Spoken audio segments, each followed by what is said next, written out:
Phone क्यों काट रही है यार?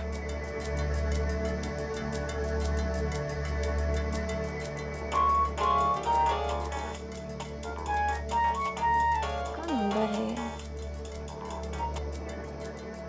Please phone.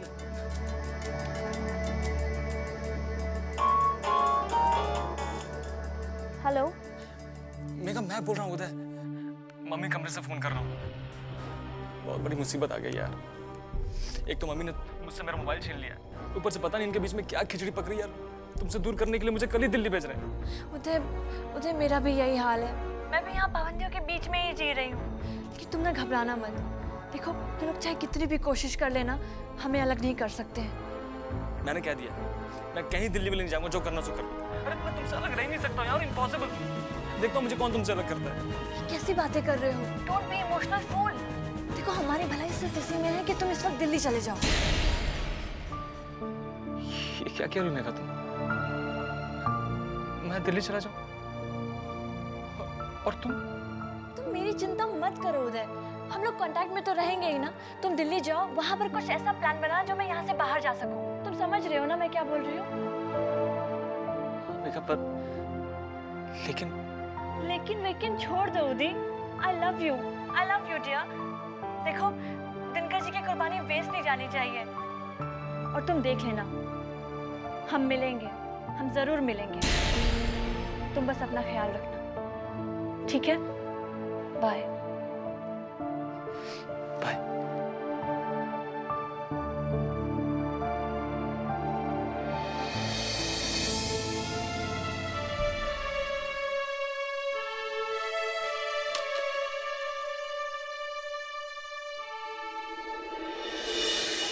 चाहे जैसी भी स्थिति आए, हमारा संघर्ष जारी रहेगा, क्योंकि ये महज एक पत्रकार की हत्या का सवाल नहीं है, बल्कि पूरे लोकतंत्र की हत्या का सवाल है। प्रशासन को इस मामले में कड़ा रुख अपनाना ही पड़ेगा।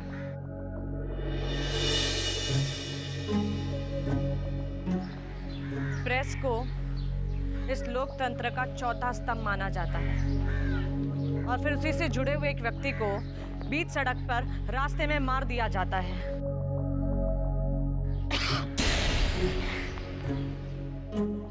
और उसका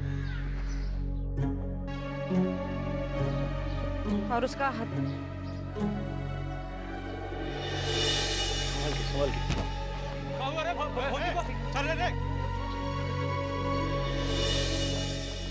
ठीक है, बैठिए बैठिए बैठिए।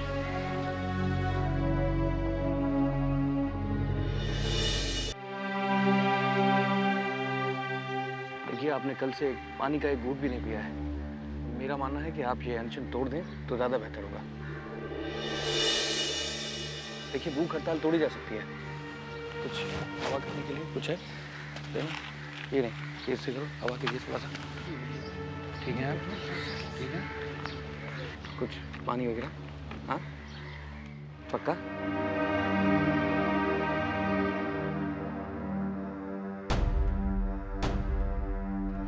ठीक है। साला हमका तो बहुत क्रोध आ रहा है। सब ठीक है ना भैया? मुझे का नेतागिरी के चक्कर में हाँ लोग ऐसे खुद तो अपना जानते जाएंगे और सारा साथ में हम लोग को भी लेके डूबे। 2 दिन से भूखे बैठे हैं यहाँ पे, इनको गांधीगिरी सुई। भैया, भूख तो हमको बर्दाश्त नहीं होता है। भूख से हमारा सर ना बहुत तेज पीरा रहा है। अरे भैया, हम तो लस्सी बिल्कुल सप्लाई कर रहे हैं। चुप रहे साला, हम 10 रोटी खाने वाला आदमी, हमारे लस्सी से क्या होगा रे? ये समझ, हमारे दिमाग में कोई आइडिया आया है। हम लोग क्या करते हैं, एक एक करके कुछ खा के आते हैं।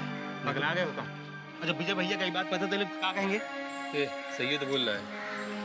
चलो, पता नहीं अनशन कब तक चलेगा यार। 1 दिन 2 दिन भरोसा नहीं है। हम तो कह रहे हैं जाने दो लखन। लखन, तू जा खा के आवा। देख, भूख से तो मर जाएंगे, इसलिए खाना तो पड़ेगा। हम जाते हैं। हाँ, तुम लोग संभाल लो। लखन, तू जा, भौजी से बस संभाल के। ठीक है, छिप छिपा के जा। तुम लोग यहाँ संभाल लेना, हम जल्दी आ जाते हैं कुछ खा के। साला बहुत जोर का भूख लगी है जी। लेकिन भैया, ये तो मसालेदार झकाझक लस्सी। पगला गया कार, यहाँ भौजी बैठी हैं, तो पीछे से दे। ये समझ, आधा पी के आधा बचा। भैया खड़े रहो, हाँ देखते रहो। चल चल चल चल। हालत खराब है तो बड़ा खुराट औरत है। देखिए नहीं कितना दमदार भाषण दे रही थी।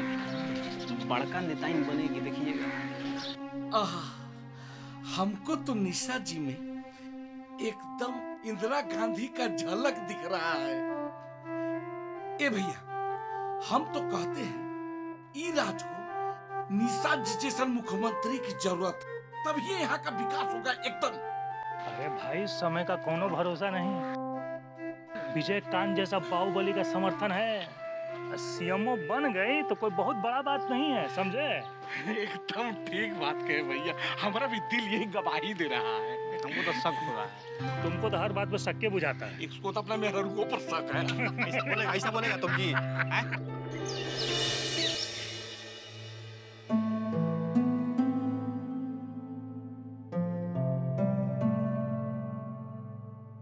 बाबा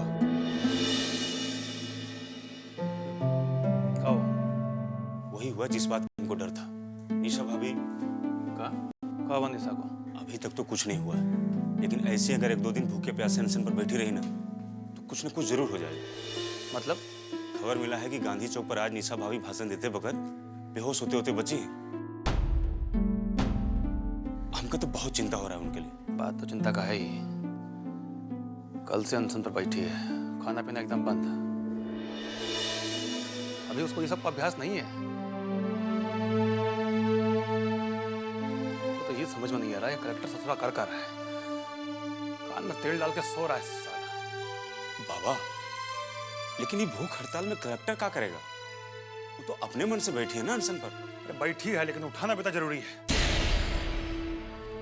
मामानी तुम एक काम करो, कलेक्टर से कांटेक्ट करो, क्योंकि अब उसी को बोलना पड़ेगा जूस पिलाकर निशा का अनशन तोड़वाए।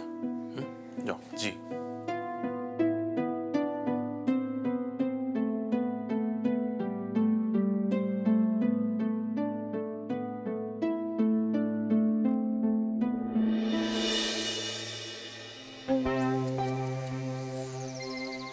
प्रणाम सासू माँ। क्या साले साहब दिल्ली के लिए तैयार हो गए? हाँ, आप ही की फटफटिया पे हवाई अड्डा जाएंगे। चल चल चल चल चल। हमारी फटफटी? हाँ चलिए महाराज आप। अरे लेकिन इनको गाड़ी में जाना चाहिए सेफ्टी के साथ। इतना बकवास कर रहे हैं आप। महाराजगंज में बबन लाल का गाड़ी कौन नहीं जानता है? जान खतरा में डाल दे इनका। इसलिए हम सोचे कि आपकी फटफटिया पे जाएंगे तो तनी को शक नहीं होगा किसी को। शक नहीं होगा लेकिन देख नहीं लेंगे। महाराज तो हेलमेट लगा रहेगा ना मथुआ पे, कौन पहचान लेगा? और कौन भरोसा करेगा कि आपके संग उदय को भेज देंगे हम लोग? अच्छा आगे बोलिए। आगे बोलना का है, निकलिए बस। हेलमेट और आपका चाबी। अभी तुम बच्चा है इसलिए कुछ समझ में नहीं आ रहा है तुम्हारा। जब तुम्हें समझ में आ जाएगा तो पता चल जाएगा कि तुम्हारी माँ तुम्हारी भलाई के लिए ही कर रही थी। और खुश रहो। ऊँट जैसे मुंह उठा के चल दिए, पाँव नहीं छूओगे क्या दीदी का? भगवान का कृपा बना रहे तुम पर बेटा। उदय, अपना ध्यान रखना। चलो चलो बैठो। निकलो निकलो चलो।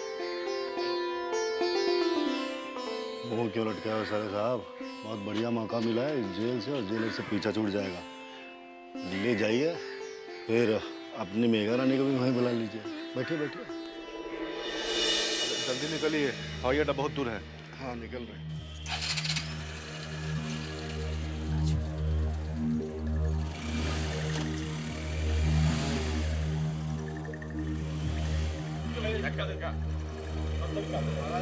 चलाने का आदत है। अरे पुलिस पास में से फोन करना एयरपोर्ट से, उसके अंदर कोई नहीं जाएगा लोगों से।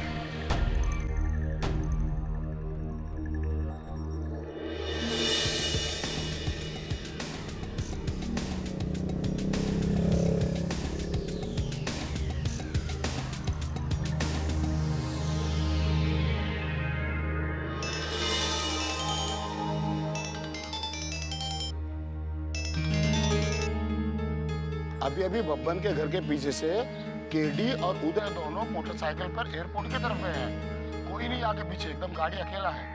गाड़ी का नंबर है BR 9496। हाँ हमारे काका तुरंत निकल रहे। हाँ निकल रहे। हेलो विजय, इन्फॉर्मेशन पक्का है? इन्फॉर्मेशन सब पक्का है काका। हाँ सुन, उदय कहाँ है? रे उदय और कौन? हाँ हम लोग पहुँच रहे हैं।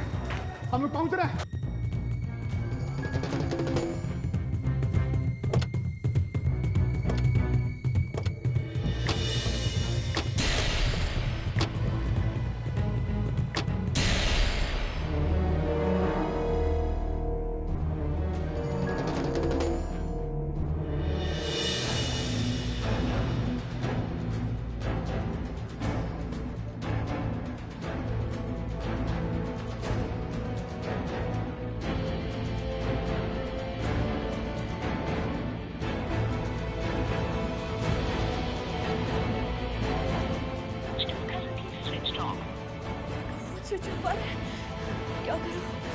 और ट्राई करके देखती हूँ। आपके द्वारा डायल किया हुआ नंबर इस समय बंद है। घर का नंबर ट्राई करती हूँ। पता ना केकर फोन बा। कट गई।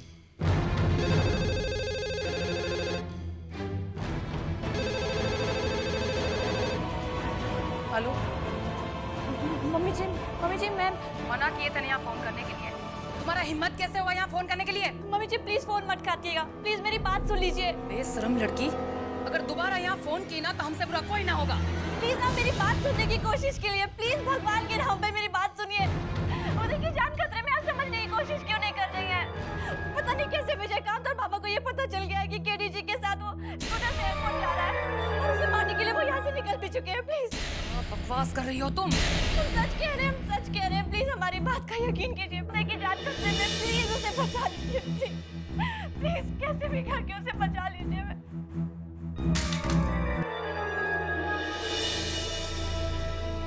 हे भगवान, अब हम क्या करें?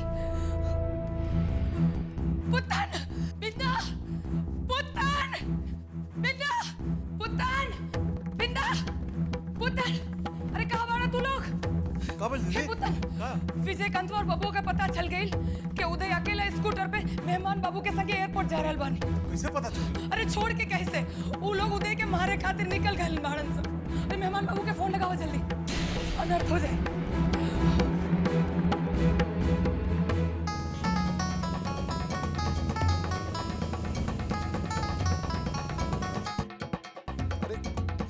रिंग होता फोन नहीं खर उठावत मेहमान पर। लगावे दे।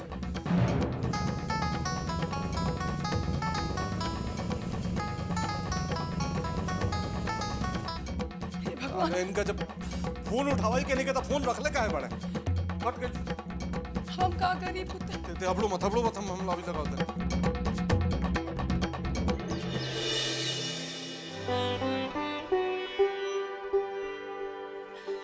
ठाकुर जी प्लीज मेरे उदय को बचा लीजिए, प्लीज मेरे उदय को बचा लीजिए ठाकुर जी। मैंने आपसे कभी कुछ नहीं मांगा, आज मैं आपसे मांग रही हूँ, मेरे उदय को बचा लीजिए।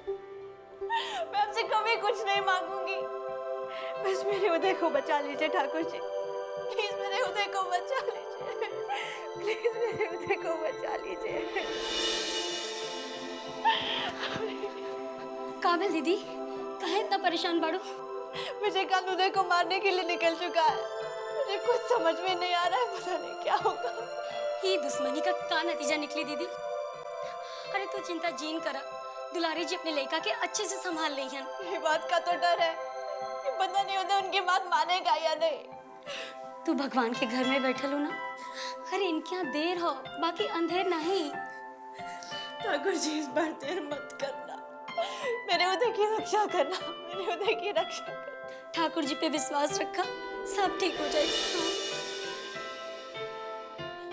देखो बच्चा, पर हमको पता है कि यहाँ तक का 15 रुपया लागे। अरे बुआ जी आ गए, अरे बुआ जी आ गए, बुआ जी पैर लागू। खुश रह प्रणाम। जियत रहा। चल आगे बढ़ा यहाँ जी।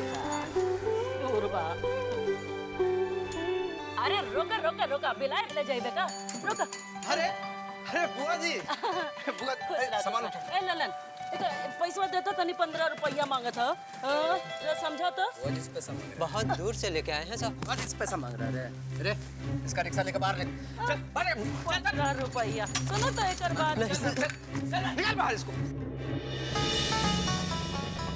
अरे जिया जी आपका तब से फोन बज रहा, फोन क्यों नहीं उठा रहा है? अरे बजने तो किसी क्लाइंट का होगा, वैसे भी हमारा वकालत छूटा हुआ है अभी तो, जब प्रैक्टिस शुरू करेंगे तब देखेंगे। अभी बिना फोन उठाया, मतलब बिना फोन देखे आपको पता कैसे लगा किसका फोन है? पर देखिए ना फोन किसका है। अरे इतने वक्त किसका फोन होगा, किसी पर केस लग गया होगा, उसको हमारी याद आ गई होगा और का। लेकिन जिया जी ये भी हो सकता है ना मम्मी घर से फोन ट्राई कर रही हो, कुछ जरूरी बात करनी है उनको। टाइम का है हमारे पास फोन देखने का, और वैसे भी मम्मी बोली थी मालूम है, घर से सीधे एयरपोर्ट पहुंचना, कहीं मत रुकना, तो मम्मी का फोन तो हो ही नहीं सकता। फिर भी जिया जी इतनी देर से कोई कॉल कर रहा है, कितना जरूरी काम हो सकता है ना, देख लीजिए साइड में लगा के क्या।